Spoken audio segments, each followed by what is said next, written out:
함께 말씀을 나누도록 하겠습니다. 예수님은 수많은 사역을 통해 계속 무엇인가 말씀합니다. 또 일으키는 사건을 통해서도 계속 무엇인가 우리에게 말씀하고 계세요. 그것은 한마디로 깨달으라는 거예요. 깨달으라. 제발 깨달으라. 무엇을 깨달으라고 그러시는 걸까? 무엇을 깨달으라고 하는 것일까? 예수님께서 세상에 오셔서 행하시는 그 모든 일들을 현상만 이렇게 보고 흥분해서 열광만 하지 말고, 또 거기에 너무 집착해서 붙잡아 두려고만 하지 말고, 그와 같은 일들을 실질적으로 일으키는 어떤 실체가 있잖아요. 본질이 있잖아요. 그게 무엇인지, 또 그 본의, 그 저희, 그 깊은 뜻이 있잖아요. 그게 무엇인지 깨달으라는 겁니다. 예수님은 그와 같은 일들의 그 저변, 보이지 않는 그 뿌리에서 움직이는 그 분이세요. 뭐 이렇게 들려가지고 여러분, 무엇보다 예수님은 지금 당시 그 사람들의 생각과는 전혀 다른 일을 진행하고 계세요. 겉으로 볼 때는 중풍병도 낫고 혈루증도 낫고 뭐 각종 질병이 나아서 좋은지 모릅니다. 또 더러운 귀신들이 쫓겨나가고 죽은 사람도 다시 살아나서 좋은지 모릅니다. 또 오병이어로 수만 명을 먹일 수 있는 그런 일들이 일어나서 좋을지 모릅니다. 그러나 정작 그 속에는 세상의 어떤 흐름과는 전혀 다른 흐름, 즉 전혀 다른 새롭고 큰 일이 진행되고 있었습니다. 그 예수님은 지금 계속해서 그것을 깨달으라고 말씀하고 계시는 거예요. 제 아무리 유일신론을 믿고 여호와 하나님을 신봉하는 이 유대교 신자라 할지라도 그 틀로서는 예수가 행하시는 일을 제대로 볼 수도 알 수도 없습니다. 여러분, 새 포도주 같은 분이 오셨기 때문에 새 포도주와 같은 틀로 접근해야 비로소 예수가 보입니다. 그 예수가 보이는 은혜가 우리들 가운데도 임할 수 있기를 바라고요. 여러분, 한번 예수님의 말씀을 한번 보시기 바랍니다. 마가복음 1장 15절을 같이 한번 읽어볼까요? 시작. 때가 찼고 하나님의 나라가 가까이 왔으니 회개하고 복음을 믿으라. 여러분, 이것이 예수님의 첫 말씀인 거 아십니다. 여기서 세 단어가 매우 중요한데 뭘까요? 하나님의 나라, 그 다음 복음, 그 다음 믿음이요. 물론 회개도 있습니다. 이 예수님이 왜 이 땅에 오셨고 무슨 일을 행하시고 뭘 할지가 여기 다 담겨 있는 거예요. 하나님의 나라, 복음, 믿음, 회개, 여기 다 담겨 있는 겁니다. 여러분, 마가복음 2장 22절도 한번 읽어볼까요? 시작. 새 포도주를 낡은 가죽 부대에 넣는 자가 없나니 만일 그렇게 하면 새 포도주가 부대를 터뜨려 포도주와 부대를 버리게 되리라. 오직 새 포도주는 새 부대에 넣느니라. 이런 말씀도 우리에게 주셨고, 또 마가복음 4장 9절도 보시면 들을 게 있는 자는 들으라 그래요. 들을 게 있는 자는 들으라. 그러시면서 마가복음 4장 12절도 보시면 이는 그들로 보기는 보아도 알지 못하며 듣긴 들어도 깨닫지 못하게 하여 돌이켜 제사함을 얻지 못하게 하려 함이라. 이 깨닫는 게 얼마나 큰 축복인지 모릅니다.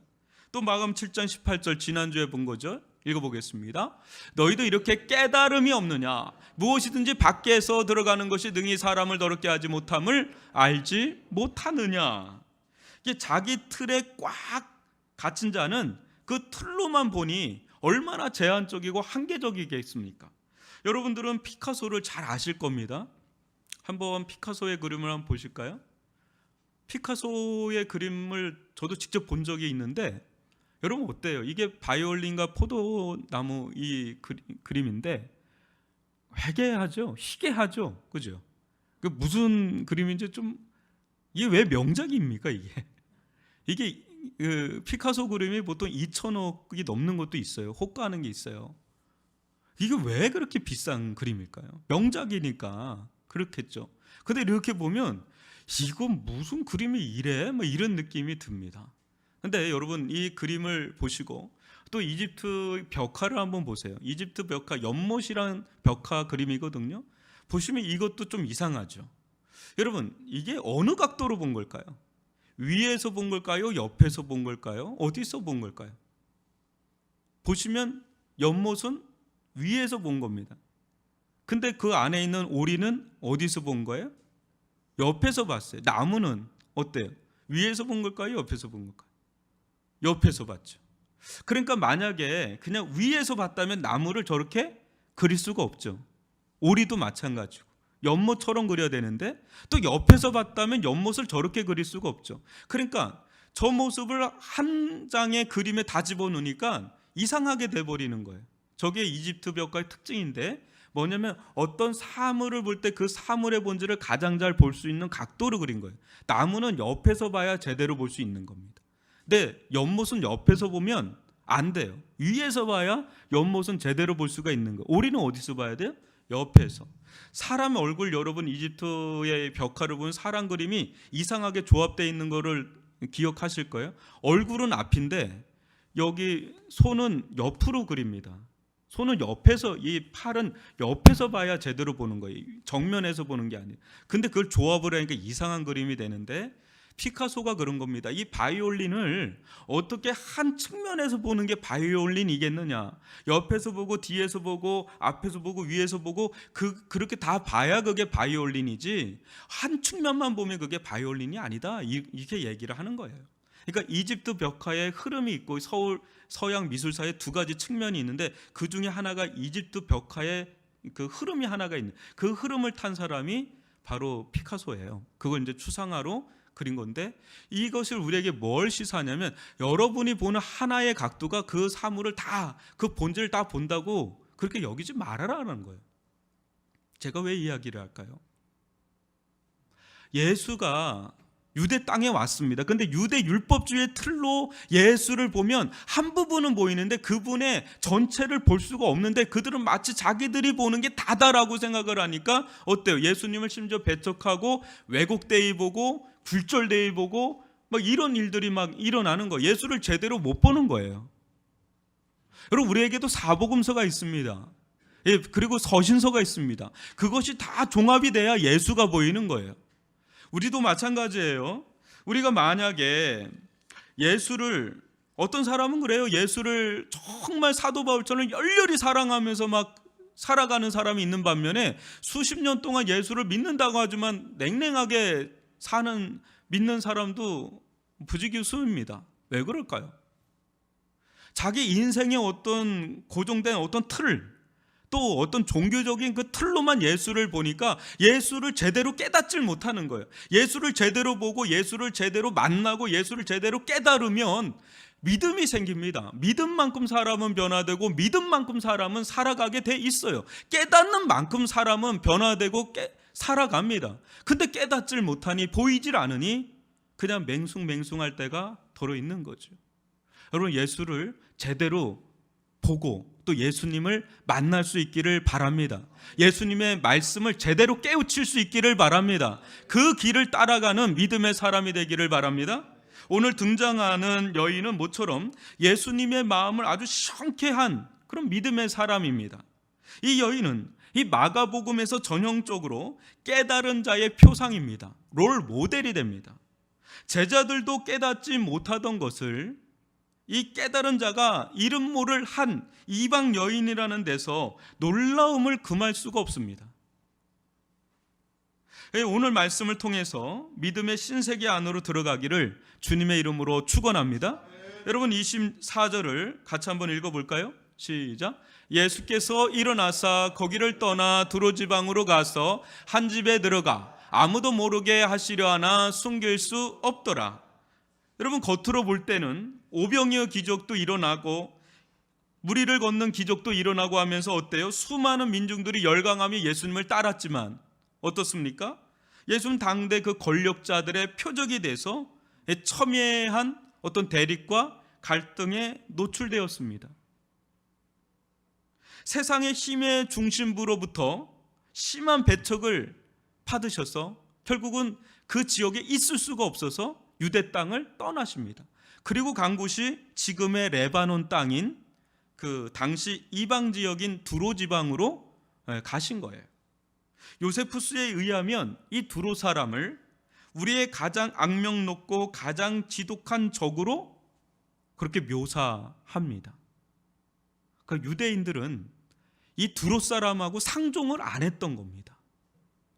아주 적대적인 관계에 있었던 자들이 두로 사람인데, 이 갈릴리로부터 북서쪽 56km 지점에 있는 이 두로 지방은 이스라엘과 아주 긴 적대적인 역사를 가지고 있습니다. 여러분, 수로베니게라는 말이 뒤에 나오거든요. 수로베니게는 어떤 말이냐면 드로의 베니게라는 지역입니다. 드로의 베니게, 그게 수로베니게예요. 이 지역이 어떤 지역이냐면 북이스라엘을 파멸로 이끌어간 이세벨의 고향 땅입니다. 그러니까 우상의 숭배의 중심지였고 귀신의 집합소고 이교의 아주 표상이 되었던 지역이 바로 수로베니게, 이 두로 지방입니다. 그럼에도 불구하고 이 지중해 연안에 있었기 때문에 강력한 해상 도시국가를 형성하고 있었고, 상업과 무역으로 인해서 아주 막강한 경제력을 형성해서 주변에 경제적 주도권을 가지고 있었던 지역이 바로 이 두로 지방이다 보니까 굉장히 교만하고 사치스러웠던 도시입니다.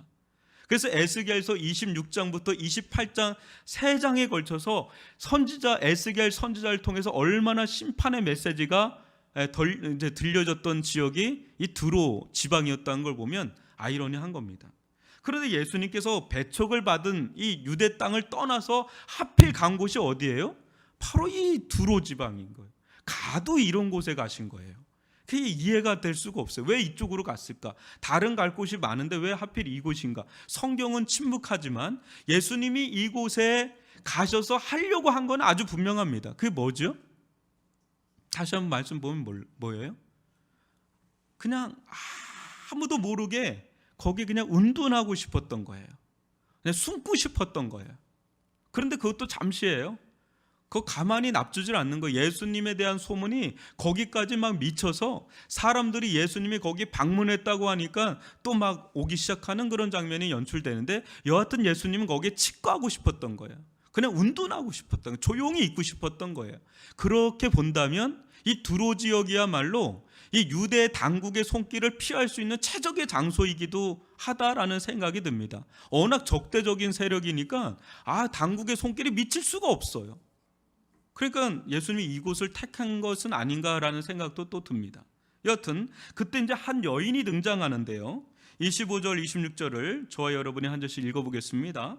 이에 더러운 귀신 들린 어린 딸을 둔 한 여자가 예수의 소문을 듣고 곧 와서 그 발 아래에 엎드리니,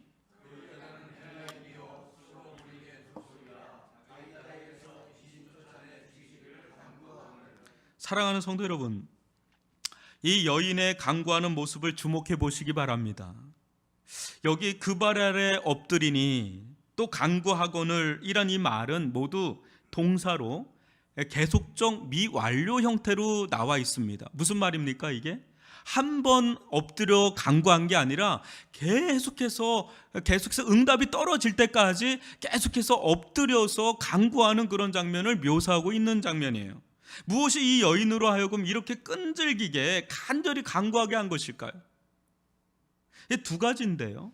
첫 번째는 이 더러운 귀신 들린 어린 딸에 대한 그 사랑, 이 모정 때문입니다. 무슨 이유인지는 몰라도 그녀의 어린 딸이 더러운 귀신에 들려 고통하고 있었습니다. 이 더러운 귀신은 영적인 세력이기에 지금의 상황은 인간의 힘으로는, 이 여인의 힘으로 어떻게 할 수 없는 절대적 역부족의 상황이에요. 한마디로 그녀의 인생 가운데 결핍이 찾아 들어온 겁니다. 인간의 힘이 미치지 못하는 절대적인 결핍의 자리, 이 커다란 그 결핍, 어떤 공백이에요. 고난이라 그럴까요? 고통이라 그럴까요? 그게 찾아온 거예요. 근데 그 자리가 지금 뭘로 채워지고 있어요? 이 여인 가운데 지금 기도로 채워지고 있는 거예요. 기도로. 뭐 그거밖에 또 할 수도 없고요. 그러기에 기도는 뭡니까? 자기 힘의 굴복입니다. 인생의 항복 선언이 기도예요. 또 결핍에 대한 채움이 기도라는 거예요. 누가 가르쳐 준 것도 아니잖아요. 이 여인은 이방 여인입니다. 근데 가슴이 찢어지는 듯한 고통 속에서 지금 예수님께 절박하고 간절하게 간구하는 겁니다. 사랑 앞엔 외식도 위선도 찾아들 수가 없어요. 그냥 이 딸에 대한 그 사랑 때문에 실존적으로 너무 고통스럽잖아요. 또 딸을 살려야 되잖아요. 실존, 자기가 처해 있는 실존 자체가 그렇기 때문에 뭐 다른 게 보이지가 않는 겁니다. 그 앞에 어떤 가공된 거, 세련됨도 없어요. 그냥 있는 그대로의 민낯을 가지고 그냥 주님 앞에 나아가서 울며 불며 그냥 매달리는 겁니다. 결핍을 느끼지 못할 때 이 같은 가슴 시린 기도는 사라집니다. 그때 믿음의 세계도 닫힙니다.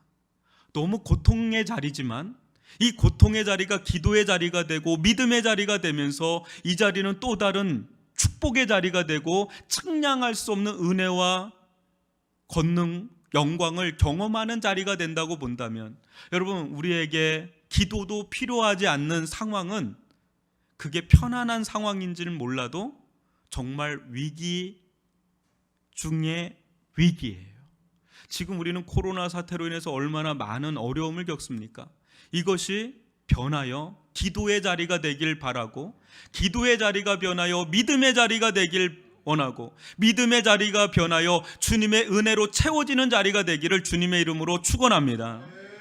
둘째는 예수의 소문 때문입니다. 자신의 절대적 결핍과 예수의 소문이 만나는 자리에 기도의 아름다운 향기로운 꽃이 피어 올랐습니다. 만약 자신의 절대적 결핍의 상황만 들여다 보았다면 한없이 절망하고 낙심하고 주저앉기 쉬웠을 겁니다.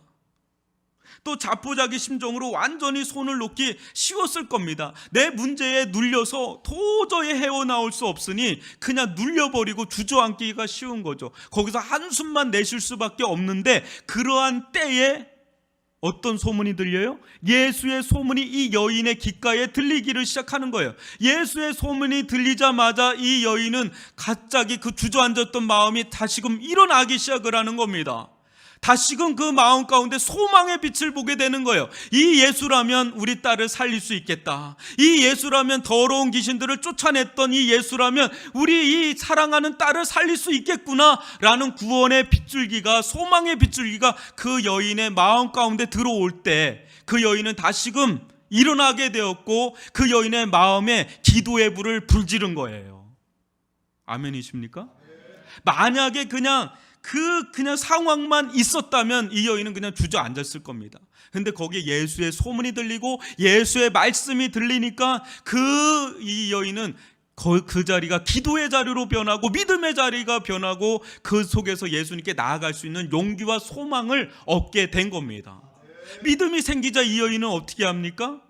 어떻게 해요? 염치불구하고 예수님께 달려 나와서 매달리잖아요. 믿음이 생긴 거예요. 예수의 소문이 들릴 때, 하나님의 말씀이 들릴 때, 예수의 말씀이 들릴 때 믿음이 생기는 줄 믿습니다. 믿음이 생기면 그 사람은 예수님께 기도합니다. 예수님께 매달립니다. 그때 역사는 들어가기 시작하는 거죠.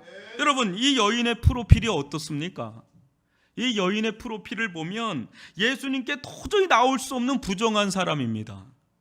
뒤에도 나오다시피 이 여인의 출신 배경 자체가 당시 개라고 취급받던 이 헬라인, 즉 이방인이에요. 상종을 안 했단 말이에요. 개라고 취급받았던 자들이 바로 헬라인이란 말이에요. 그 중에서도 이 여인은 가장 우상 숭배가 만연했던 수로보니게 출신의 여인입니다.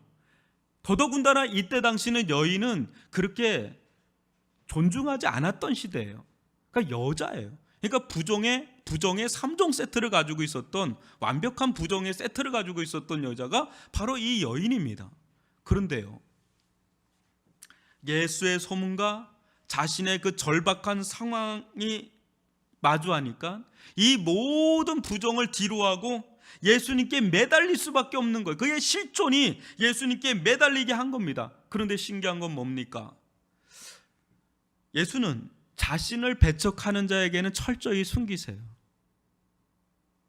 그런데 자기를 결사적으로 찾는 자에게는 어떻습니까? 그 정체를 드러내시고 살아 역사하시는 전능하신 하나님의 아들로 드러나는 줄 믿습니다. 결사적으로 찾는 그런 믿음, 결사적으로 주님 앞에 나오는 그런 믿음, 그 믿음을 주님은 찾고 찾으시며 기뻐하신다는 겁니다. 그런 은혜가 우리들 가운데도 주어지기를 바랍니다. 그런데요, 이 여인은 이렇게 나왔는데 때 아닌 커다란 장벽, 아니 실족할 만한 시험을 받습니다. 그것도 자신이 그토록 애원하던 매달리는 예수님께 말이죠. 이때 가히 충격적인 말씀을 대놓고 듣습니다. 이 여인이 얼마나 상처받는 말씀을 듣는지 모르는데 그것도 예수님께 듣습니다. 한번 27절을 같이 읽어볼까요? 시작. 예수께서 이르시되 자녀로 먼저 배불리 먹게 할지니 자녀의 떡을 취하여 개들에게 던짐이 마땅치 아니하니라. 한마디로 뭡니까? 한마디로 이 여인 보고 뭐라 그러는 거예요? 넌 개다, 너에게 줄 수 없다, 이겁니다. 지금 자녀인 이스라엘도 배불리 먹지 못했는데 개 같은 이방인이 너에게 귀신을 쫓아내는 은혜와 권능을 베풀미 마땅치 않다, 합당치 않다, 한마디로 거절합니다. 많은 사람들이 이 모습에서 내가 믿는 예수님이 과연 맞나 싶을 정도로 의아해하는 장면이 바로 이 장면입니다. 여러분들은 어떻게 이 장면을 바라보십니까? 여러분들이, 저도 그렇고 만약에 이 여인 같은 당사자라면 어떻게 느끼시겠어요? 굉장히 시험받을 겁니다. 실족할 겁니다. 여러분, 이를 직접 들은 이 여인은 그냥 마른 하늘에 그냥 날벼락같이 이게 들리지 않을까요? 얼마나 충격일까요? 지금 자기 딸을 유일하게 살릴 수 있을 거라고 생각하고 온 예수님이 이런 지하에 그냥 거절을 하는데, 그냥 거절하는 게 아니라 속을 막 후벼 파듯이 그렇게 거절하니 얼마나, 그렇지 않아도 자기 딸이 아픈 것 때문에 너무 아프고 고통스러운데, 힘든데 고쳐주지는 못할 망정 그 민족 우월주의자처럼, 인종 차별주의자들처럼 개 취급한다면, 그렇지 않아도 가슴에 못이 하나 박혔는데 거기에 그냥 때려버리는 그런 충격을 받지 않을까요? 그런 아픔을 받지 않을까요? 서운하고 섭섭하다 못해서요, 이건 큰 시험거리고 실족할 수 있는, 여러분 영적으로 한번 시험 들면 회복이 잘 안 돼요. 그게 그렇게 어려운 거예요. 사람한테 상처받는 것보다 하나님께 상처받으면 이게 약도 없을 정도예요. 근데 이 여인이 지금 그런 상황에 지금 노출되어 있거든요. 너무 분해서 막 눈물이 다 나올 지경 아닌가요? 여러분, 남의 일 같아서 그런 것 같은데 당사자가 되면 이게 보통 어려운 게 아닙니다. 그런데 더 놀라운 것은 이 다음 장면이 더 놀라워요. 이 여인의 대답인데요, 한번 28절 같이 읽어볼까요? 시작. 여자가 대답하여 이르되 주여 올소이다마는 상 아래 개들도 아이들이 먹던 부스러기를 먹나이다. 이 여인은 예수님의 말씀에 상처를 받거나 주눅들지를 않았어요. 왜요? 어떻게 이럴 수 있을까요? 여인 가운데 믿음이 있었어요. 아주 단단한 믿음이 딱, 그냥 흔들리지 않는 바위 같은 믿음이 딱 있었어요. 어떤 믿음일까요? 어떤 믿음일까요? 상처를 안 받는 믿음이에요. 믿음이 있었기 때문에. 정말 신기하게도 이 여인은 지금까지 예수님께서 그토록 깨달으라고 했던 그것을 깨닫고 있었던 여인입니다. 이 여인은 어때요? 지금 더럽고 부정한 개 취급받던 여인임에도 불구하고 예수님의 의중을 정확하게 간파하고 있었던 여인입니다. 먼저 주여 올소이다라는 말 속에서 두 가지를 깨닫고 인정한 겁니다. 첫째는 자녀와 같은 이스라엘이 먼저 배불리 먹는 것이 어떻다는 거예요? 마땅합니다라는 거예요. 마땅합니다. 둘째는 자녀와 같은 이스라엘이 배불리 먹지 않은 상태에서 개 취급받던 이방인인 자기들에게 은혜의 떡, 이 권능의 떡을 주면 합당하지 않습니다. 그걸 인정하는 거예요. 아주 쿨한 여인입니다. 아주 그냥 쏙 쿨해요. 그냥 딱 이게 쿨해야 돼요. 그냥 쿨합니다. 그러니까 상처를 안 받는 거예요. 상처 안 받았던 거예요. 그러니까 딱 상처받으면 정신이 없잖아요. 근데 정신을 똑바로 차린 거예요. 그 길이 이 딸을 살린 길이 되는데요. 근데 이 여인은 그 예수님의 그 말씀 속에서 아주 중요한 소망의 말씀을 두 가지를 찾아냅니다. 그게 첫 번째는 먼저라는 단어입니다. 먼저. 그 두 번째 단어는 배불리 먹게라는 단어예요. 여러분, 먼저 이스라엘이 배부를 정도로 은혜를 받는다면 그 이후에는 어떤 일이 일어난다는 거예요? 이스라엘이 배불리 먹는 일이 일어난다면 그 다음에는 자기 같은 이방인도 배불리 먹을 수 있는 길이 열린다는 것을 본 거죠. 이해 가시나요? 만약에 정말 예수님께서 이방인을 개취급했더라면 그 엄청난 적대적인 분위기를 뚫고 이곳 지역까지 들어오지도 않았을 거예요. 아예 예수님께서 정말 그런 마음이 없었다면 들어오지도 않았을 거예요. 근데 예수님 어때요? 그 적대적인 분위기를 뚫고 그냥 들어왔거든요. 그렇다면 이방인에게 그분이 찾아왔지 이방인이 찾아온 게 아니니까 뭔가 일말의 소망이 있다라는 걸 안 거죠. 여러분, 그 순간에 이 여인은 예수님께 믿음으로 파고 들어가는데 무슨 고백을 합니까? 아주 유명한 고백이죠. 상 아래 개들도 아이들이 먹던 부스러기를 먹나이다라는 아주 유명한 고백을 합니다. 이 무슨 말일까요? 지금은 애완견 있잖아요. 그 반려견이라고 해서 우리하고 같이 이렇게 살지만 여러분, 인도만 가도요 그냥 길거리에 반은 소고 반은 개예요. 저는 소가 많은 줄 알고 가서 봤는데 개가 더 많습니다. 어마어마하게 많아요. 우리나라 왔으면 그렇게 많지 않을 텐데 거긴 많아요. 여러분들이 잘 못 알아들으시는데 넘어가겠습니다. 여하튼가 너무 많아요. 그러니까 이때 당시는 여러분 이세벨이 죽었을 때 어떻게 해요? 개들이 와서 그 수도가에서 다 시체를 먹잖아요. 그게 개예요. 그래서 성경은 개라고 하면 부정함의 상징적인 겁니다.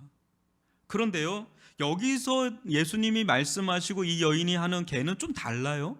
집 안의 개를 얘기해요. 아주 드문 상황입니다. 집 안에 있는 개를 묘사하고 있어요. 드문 상황인데 이 집 안에 한 울타리에 있는 이 개는 어때요? 그 주인의 자녀들이 다 먹고 남은 그 부스러기 있잖아요. 부스러기가 누구에게 가겠어요? 이 개, 집 안에 있는 개입니다. 그 개에게 가서 이제 먹는다는 거예요. 그 개에게. 그것을 얘기하면서 이 여인은 워낙 이 아버지의 상이 풍성하였기 때문에 그 부스러기로도 충분합니다라고 고백을 하는 겁니다. 다시 말하면 당신에게는 부스러기일지는 몰라도 그것은 이방 세계까지 배불리 하기에 충분합니다라는 그런 고백을 지금 하고 있는 겁니다. 단도직입적으로 더 묘사를 하면 이런 겁니다. 주님께서 베푸시는 은혜와 권능은 이스라엘로 하여금 배불리 먹고도 남을 만큼 측량할 수 없이 부요합니다. 과연 그렇습니다. 과연 마땅합니다. 이스라엘을 다 배불리 먹게 하고도 남을 정도로 풍성합니다. 더 나아가서 주님의 은혜와 권능이 어찌나 풍요로운지 저 같은 이방 사람들마저 그 남은 부스러기 같은 은혜로 배불리 먹고도 남을 만큼 충만할 줄 저는 믿습니다. 이런 고백을 지금 예수님께 하는 거예요. 좀 이해 가시나요?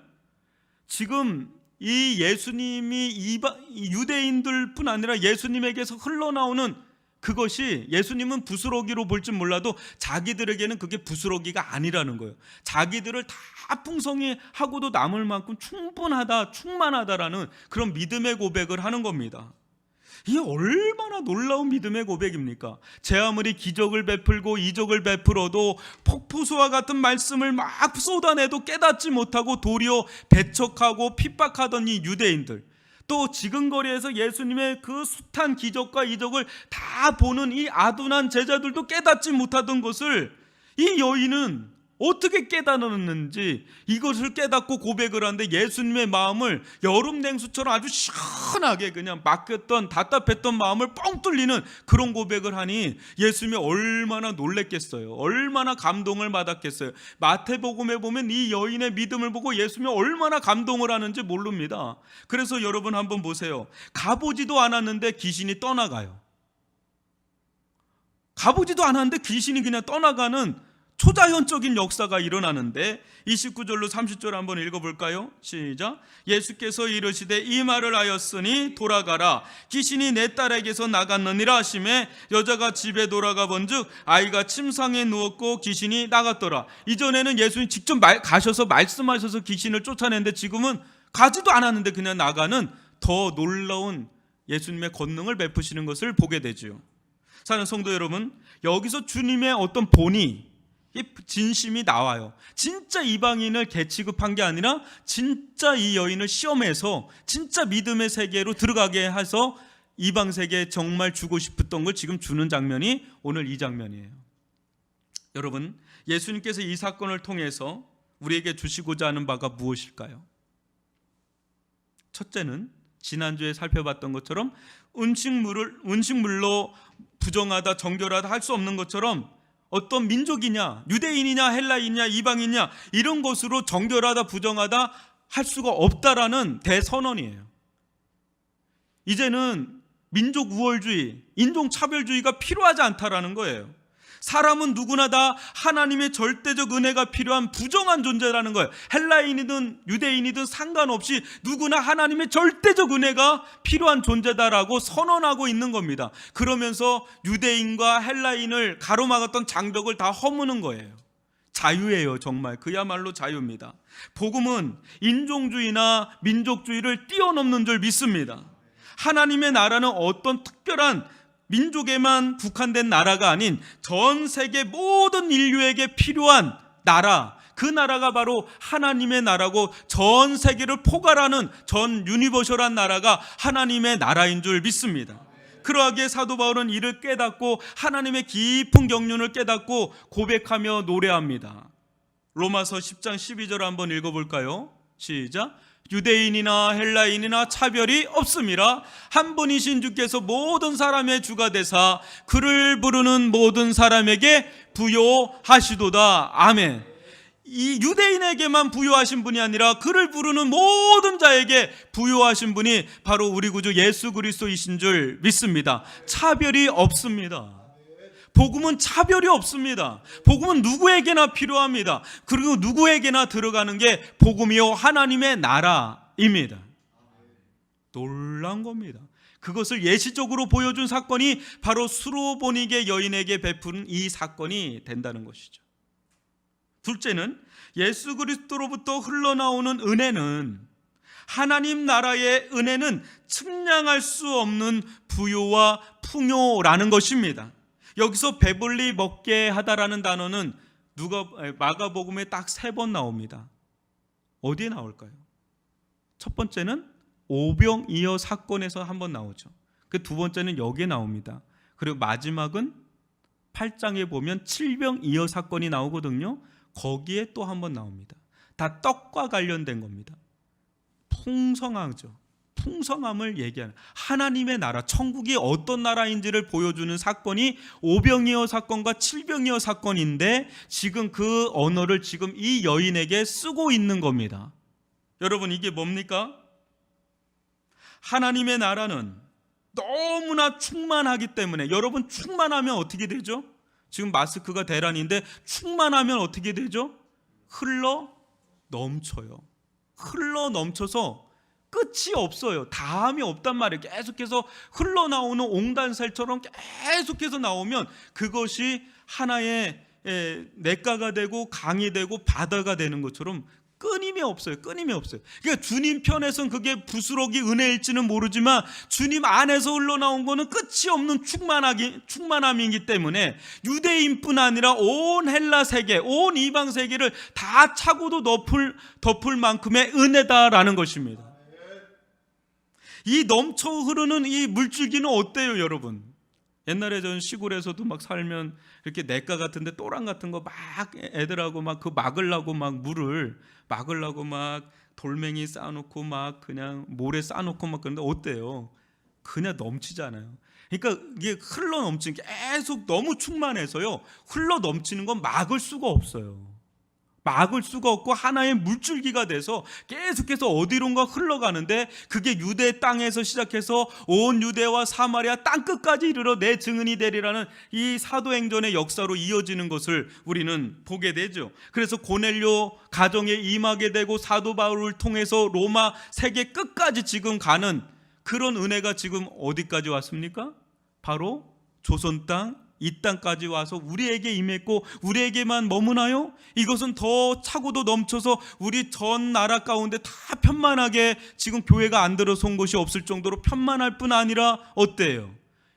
우리나라를 통해서 수많은 선교사를 통해서 전 세계로 지금 또 흩어져 나가는, 또 그 나라는 또 다른 데로 흩어져 나가는 계속해서 흘러 넘치는 사역이 이루어지고 있지 않습니까?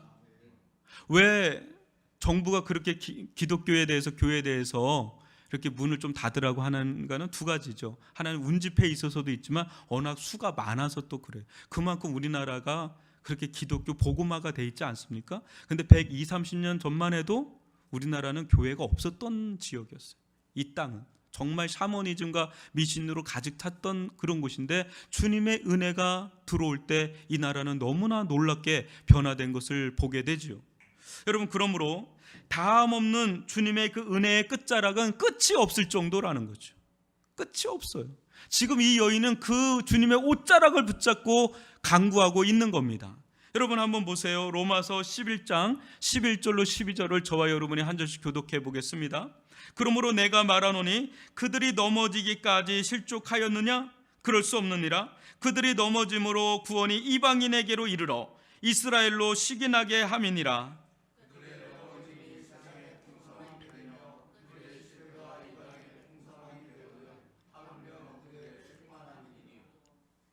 여러분, 이스라엘이 배불리 먹어야 되는데 이스라엘이 배불리 먹는 떡이 그 앞에 있음에도 어떻게 예수님 십자가에 못 박으면서 거절하고 배척해버렸죠. 그러면서 이것이 어디로 넘어갔어요? 이스라엘로, 그 이방 세계로 넘어갔죠. 그것이 흘러서 지금 온 세계를 덮고 있는데, 그런 시대적인 흐름 속에서 이 여인의 간구를 다시 한번 보십시오. 이 여인의 간구는 제가 볼 때는 역설의 간구예요. 무슨 말이냐면, 이제는 이 간구를 누가 해야 되는 때냐면 이방인이 해야 되는 때가 아니라 자녀로 취급받던 이스라엘이 오히려 이 여인과 같이 간구를 해야 된다는 때다라는 거죠. 그죠? 매우 역설적인 겁니다. 지금 오히려 개취급받던 이방인 세계가 얼마나 풍요로워졌습니까? 이것이 유럽으로 갔고, 유럽에서 뉴 잉글랜드 아메리카 땅으로 갔고, 미국을 통해서 한국으로 왔고, 한국에서 중국으로 가서 지금 계속해서 서진을 하고 있는데, 지금 정작 가장 이 은혜가 필요한 지역은 오히려 자녀 취급받던 이스라엘이 오히려 이 여인같이 간구를 해야 되는 상황이다라는 것을 본다면, 여러분, 이 복음은 측량할 수 없는 은혜입니다. 측량할 수 없는 부요고 측량할 수 없는 풍요라는 것을 보게 됩니다. 우리에게 다만 이 부스러기와 같은 은혜만 들어와도 우리는 그것으로 충분하게 충만하게 된다는 겁니다. 주님께는 그게 부스러기일지 몰라도 우리에게는 주님의 그 단 한 방울의 은혜가 온 세상을 덮고도 남을 만큼의 풍성한 은혜가 주님 안에 있는 줄 믿습니다. 여러분, 이 복음 안에, 우리가 믿고 알고 있는 이 복음 안에는 이루 말할 수 없는, 헤아릴 수 없는, 측량할 수 없는 은혜가 그 안에 있다는 것을 믿으시기를 바랍니다. 개취급받는 것처럼 보이는 자들도 누릴 수 있는 길이 이렇게 열려 있다면, 이미 하나님의 자녀요 예수의 영이 그 안에 있는 우리들이 누리지 못할 이유는 하등없어요. 여러분, 우리에게는 주님의 은혜를 누리지 못할 권리와 권한이 없습니다. 우리에게 있는 권리와 권한은 오직 주님의 은혜를 누릴 권리와 권한밖에 없는 줄 믿습니다. 여러분, 우리는 이미 감당할 수 없는 은혜의 영역 안에 이미 들어와 있는 자인 줄 믿습니다. 한번 에베소서 1장 3절을 보십시오. 한번 읽어볼까요? 찬송하리로다 하나님 곧 우리 주 예수 그리스도의 아버지께서 그리스도 안에서 하늘에 속한 모든 신령한 복을 우리에게 주실 것이다, 주시고 있다, 주셨다. 뭡니까? 원어 성경에 보면 주셨다라고 나옵니다. 이미 완료됐다라고 나옵니다. 이미 우리는 구원 속에, 우리가 받은 구원 속에 하늘에 속한 모든 신령한 복이 이미 들어와 있는 줄 믿습니다. 그래서 저는 그렇게 생각해요. 구원이라 함은 종합 선물 세트다. 제가 어렸을 때 가장 받고 싶었던 게 종합 선물 세트였거든요. 그 안에 보면 모든 과자가 다 들어가 있어요. 저희 집이 옛날에 그 가게를 했었거든요. 그런 과자 가게를 했거든요. 그거 맨날 제가 그거를 다 우리 어머니가 저한테 그래요. 너는 어렸을 때 그 과자 싼 거를 애들한테 풀지 않고 항상 그걸 갖고 갔대요. 화가 나가지고 저를 찾으면 그거 풀어놓고 애들하고 그냥 먹고 있고 아주 손해를 막심하게 끼쳤던 사람인데, 여러분, 구원은 저는 그렇게 봅니다.